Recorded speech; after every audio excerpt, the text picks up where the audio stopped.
So now that we've looked at the blocking scheme up front, let's go ahead and turn our attention to Steven Jackson.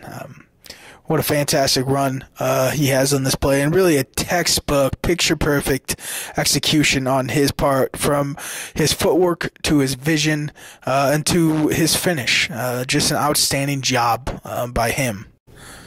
So we'll start with the footwork. What he's going to do is going to slide step, and he's going to slide step in, and while he's slide stepping, he's going to point that toe to the aiming point. The slide step is going to give him depth. He's going to allow him to widen out so the mesh point, because the mesh point here is going to be right around the outside hip of the guard. It's going to be a little bit deeper than a normal handoff, the mesh point with Bradford.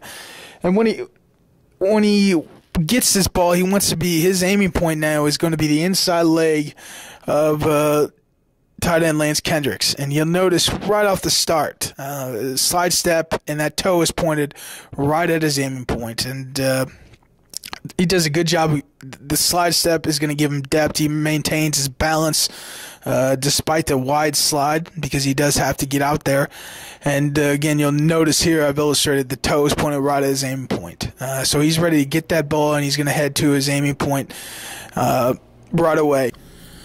Now his vision, remarkable vision here. Obviously, you come to expect that kind of stuff from him as a Pro Bowl veteran. But the zone run scheme, the reason why it works, it gives a running back options. It's gonna use the aggressiveness of the defense against them.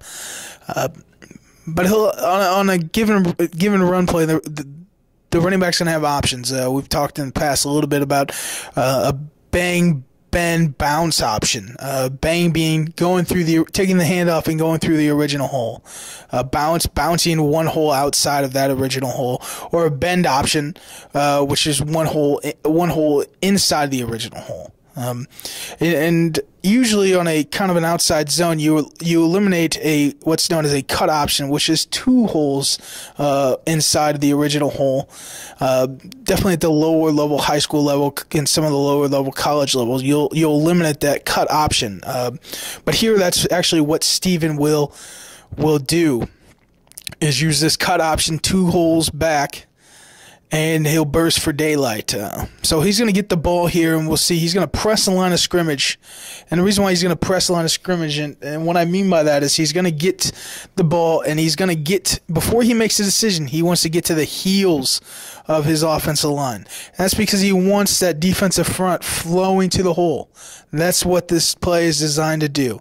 If you don't get to the hole, I'm going to bang it here. Okay, he's going to read colors. So he's reading colors, as we see here. There's a color in the bang option in the original hole. There's a color, there's leverage there in the bend option, okay? But then we see daylight, we see open grass here at the cut option. And so he sees that, and he sticks it in the ground. He sticks that foot in the ground, and he's heading for green grass. And he does a fantastic job reading through his progressions, and that's what he's doing. You take the handoff, and you start reading colors, you start reading leverage, and he does a fantastic job on this play. Stick the foot in the ground and hits the cut option, which is backside now. And you have to credit Scott Wells and Rob Turner here, doing a great job maintaining their blocks. And providing him with this hole, and of course Steven seeing the great vision, being able to execute. And what I love about this run is his finish. This is a guy that some people have questioned whether he has lost a step or two. You'll see him burst out of this cut here. He's going to leave Sam Acho behind. He's going to get in space. He's going to change ball hands once he gets out of traffic here, like a pro. And then finally, he's going to finish this run. He's going to tackle the tackler. He's seeking it. He's seeking contact, and Kerry Rhodes is coming. Really wants no part of Jackson.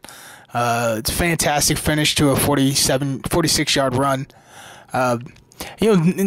Backs tend to go out of bounds at this point, and not Jackson. This is just kind of an ode to his style, whether it's third and short or first and 10 for 46. This is how he's always run, and he makes no exception here.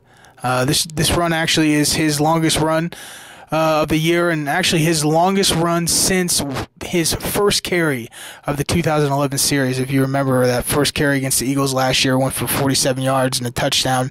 This is his longest carry since then. So pretty big carry and a big momentum change for the Rams. It sets up, like I said, a 92-yard touchdown drive for the Rams, and they get the lead and then didn't look back. So we'll go ahead and end this week's edition of Ramsherd's Anatomy of a Play. As always, you can follow me on Twitter at Shields3L. And if you want to check out more in this series from the previous weeks, or just great Rams content in general, go ahead and go to Ramsherd.com. Will, Paul, Brennan, Derek, and myself do a great job covering all things Rams. So until next week, go Rams.